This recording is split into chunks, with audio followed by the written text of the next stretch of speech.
Olá, aluno! Seja muito bem-vindo ao canal Saber Crescer. Eu sou Verônica Honorato e hoje iremos falarmos sobre a Páscoa. Você sabe qual é a origem da Páscoa? Então venha caminhar conosco nessa jornada de conhecimento. Páscoa significa passagem. A Páscoa é uma celebração cristã herdada do judaísmo. Isso mesmo, herdada do povo hebreu, dos israelitas.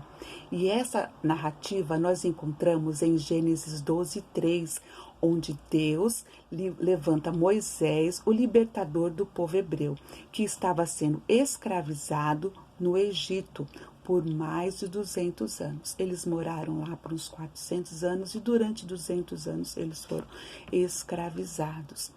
Mas antes de contar essa narrativa, eu quero que você saiba sobre o calendário judaico.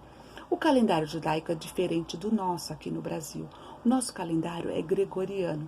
Então, o nosso calendário, ele segue um calendário solar. O calendário judaico é um calendário lunar. Então, o início de cada mês inicia-se com a lua nova. Então, a lua nova surge um novo mês. Junto com a lua nova surge um novo mês. Então, a lua nova, a gente vê a lua quando? À noite. Então, para o povo israelita, a mudança do calendário inicia-se à noite. Então, apareceu a lua nova, é o primeiro dia deste mês. Então, sempre à noite, a mudança do calendário para o povo israelita. Ok? Então, vamos lá.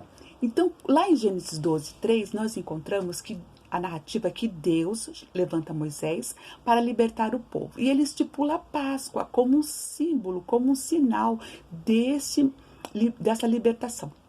Então, Deus fala para Moisés que ele pedisse para o povo separar um cordeiro de 1 ano, sem mancha, sem mácula, sem ferimento, seja um cordeiro perfeito, separasse no dia 10 de Nissan. E esse cordeiro ficasse em observação, sendo observado, guardado pela família durante 4 dias. E no dia 14 de Nissan, esse cordeiro seria morto e eles pegariam o sangue, passariam nos umbrais da porta e comeria esse cordeiro assado com pães asmos. Então, isso foi estipulado a Páscoa para os povos de Israel. E até hoje eles comemoram essa Páscoa. Não comem mais o cordeiro, né? Porque eles não têm como sacrificar, que o templo foi destruído. Mas eles celebram essa Páscoa até os dias de hoje. E os cristãos adotaram, né, essa mesma celebração para o cristianismo por volta do ano 325 da nossa era, 325 depois de Cristo, ok? Então, a Páscoa ela tem vários símbolos, vários significados. Quando se fala no Egito, lá em Gênesis, está falando sobre o mundo, sobre o pecado, simboliza dor, sofrimento, angústia, escravidão, tirania, crueldade, significa tudo isso. O horror, né? O sofrimento do mundo, simbolizando o Egito, escravizando este povo hebreu. E o cordeiro? O cordeiro simboliza remissão, liberdade e vida. Lembrando também que o Egito significa morte, porque o faraó, ele deu uma ordem para que todos os filhos dos hebreus fossem mortos quando nascesse. Ele chamou as parteiras da época, né, e pediu para que elas matassem os filhos das hebreias. E as parteiras ficaram com medo, né? E depois, mesmo assim, ele mandou os soldados irem nas casas dos povos hebreus e matou todas as crianças com menos de 2 anos.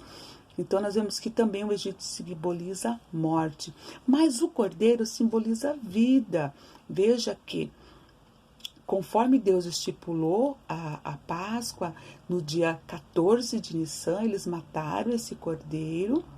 Eles comeram esse cordeiro e a ordem de Deus era qual? Que eles ficassem fechados, trancados dentro de casa, já arrumados para a saída, para a festa, porque à meia-noite o anjo iria passar e todo primogênito iria ser morto. Aonde o anjo passasse e não tivesse a marca de sangue na porta, o primogênito iria morrer.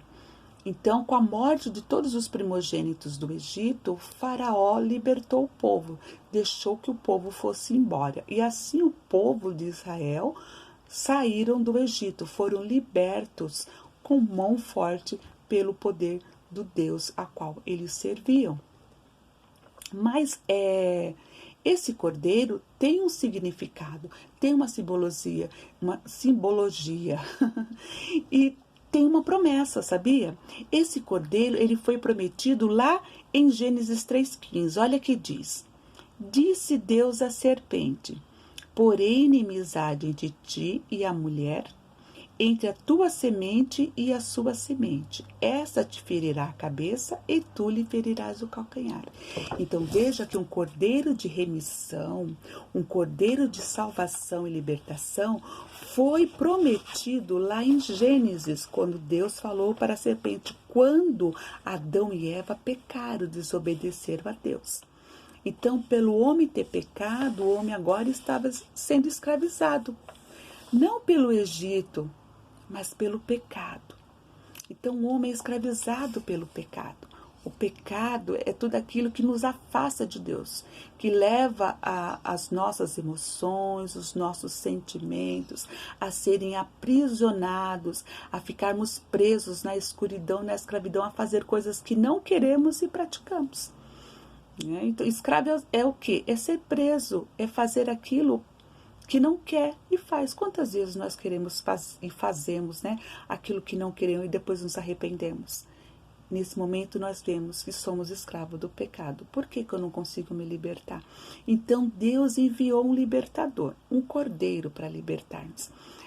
E a palavra de Deus, lá, a Bíblia, e a Torá também nos diz que os profetas anunciaram como que seria o nascimento desse Messias, esse cordeiro que viria a salvar o mundo. Quando nós lemos lá em Isaías 7,14, diz assim: eis que uma virgem conceberá e dará à luz um filho, e será o seu nome Emanuel, Deus conosco. Lucas 1:2, 38 cumpre essa profecia quando o anjo chega até Maria, uma moça virgem que estava despojada, estava para casar, e esse anjo chega para ela e diz que ela é agraciada, ela foi bem vista pelos olhos de Deus e que Deus lhe concedeu a graça de gerar o Salvador da humanidade.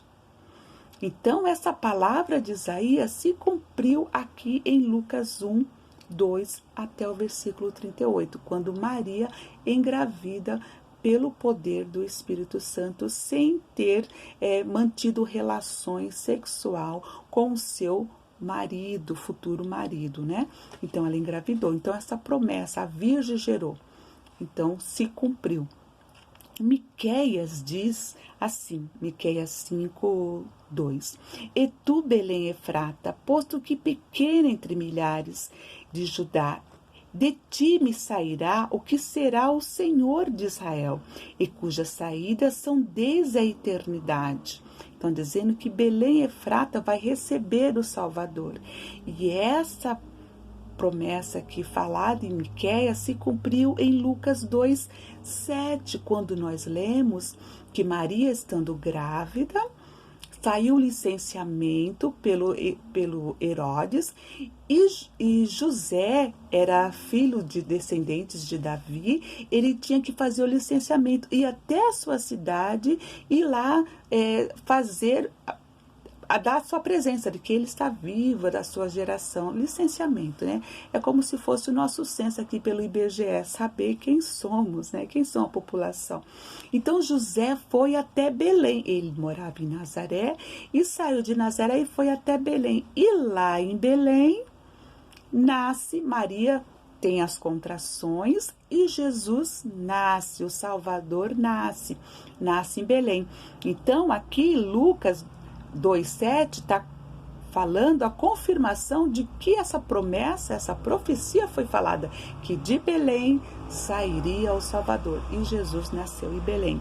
E uma coisa bem interessante, Jesus, lá em João 2,48, ele diz assim: eu sou o pão da vida.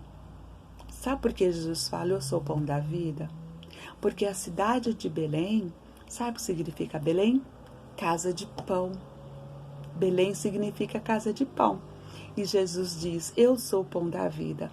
Ele nos dá a vida, por isso que ele é o pão da vida. Ele deu a sua vida por nós, para que nós tivéssemos vida e vivêssemos uma vida eterna.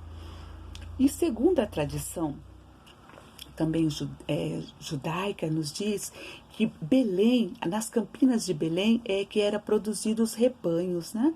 E até os dias de Jesus acontecia dessa forma. Belém é que era o maior fornecedor dos cordeiros para o sacrifício na Páscoa, até os dias de Jesus. E quando nós vemos essa profecia falando de Jesus, que os profetas anunciaram que ele seria o Salvador, nós encontramos também que Zacarias 9:9 nos diz assim, ó: alegra-te muito, ó filha de Sião, exalta, ó filha de Jerusalém, eis que o teu rei virá a ti, justo e salvador, pobre e montado sobre um jumentinho, sobre um asninho, filho de jumenta. Essa palavra, ela se cumpriu em Mateus 21, do 1 ao 11, e Lucas 19, do 28 ao 44, nós encontramos essa narrativa do cumprimento dessa palavra. O que se dá? A entrada triunfal de Jesus em Jerusalém. A tradição nos diz assim, que no dia 10 de Nissan, que é o dia 10, que Deus pediu para separar o cordeiro, né? Agora o povo está em Jerusalém. Agora eles não são mais tribo, não são mais pessoas nômades. Eles têm uma cidade, eles têm uma capital, né? Então Jerusalém é o centro religioso do povo de Israel. E no dia 10, o sacerdote, ele sai de Jerusalém, ele vai até Belém, que não é tão longe, Belém fica próximo, ele vai até Belém e escolher o cordeiro pascual. E depois ele volta pela porta formosa, ele entra pela porta e vai em direção ao templo. E o povo está tudo lá fora, esperando o sacerdote vir com esse cordeiro. O sacerdote coloca esse cordeiro nos ombros e entra pela cidade, mostrando que o cordeiro já foi separado, foi escolhido para ser apresentado, porque o sangue desse cordeiro ia tirar o pecado daquele povo. E era a representação desse cordeiro. E esse povo estava ali esperando. E justamente nesse dia 10 de Nissan, Jesus estava no Monte das Oliveiras. E ele fala para os dois de seus discípulos, para eles irem até a cidade e pegar um jumento. Um jumentinho que está amarrado e trazer para ele. E eles trazem, Jesus monta nesse jumento. E quando o sacerdote passa com o cordeiro nas costas, que é uma sombra do verdadeiro cordeiro que é Cristo, Jesus vem atrás e o povo sai clamando, Hosana ao filho de Davi, Hosana, e jogam palmas no chão, e o povo está festejando a entrada do Salvador, e Jesus montado no jumentinho vai até ao templo, o lugar onde o cordeiro realmente ia ser imolado. E na tradição nos diz que o rei, quando ele entrava numa cidade montado no jumento, ele estava vindo em paz. Mas quando o rei entrava na cidade montado a cavalo, ele vinha para a guerra. Então nós vemos que Jesus, ele entrou como um rei, trazendo paz, montado no jumentinho. Interessante essa história, não é? A tradição nos ensina muito. Então nós vemos que Jesus é o Cordeiro. Ele foi anunciado desde Gênesis pelos profetas e se cumpriu no Novo Testamento, na nossa era.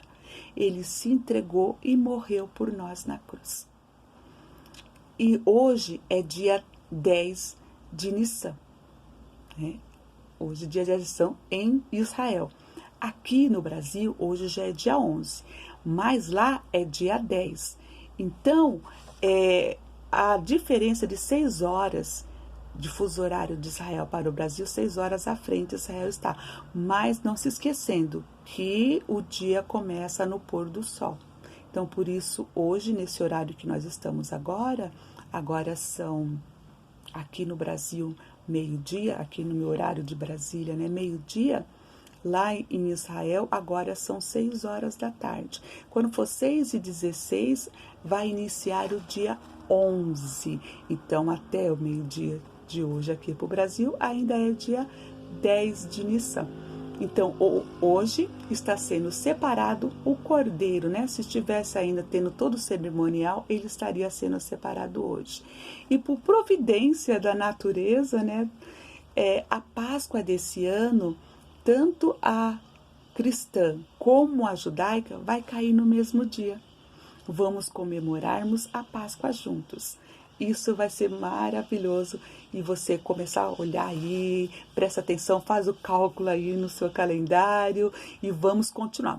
Na próxima aula nós iremos falar mais um pouquinho, espero que vocês tenham absorvido todo esse conteúdo, entendido quem é o Cordeiro, o que ele significa para as nossas vidas. Quem é esse Cordeiro para nós? Ele representa a nossa vida, representa a vida, esse Jesus Cristo.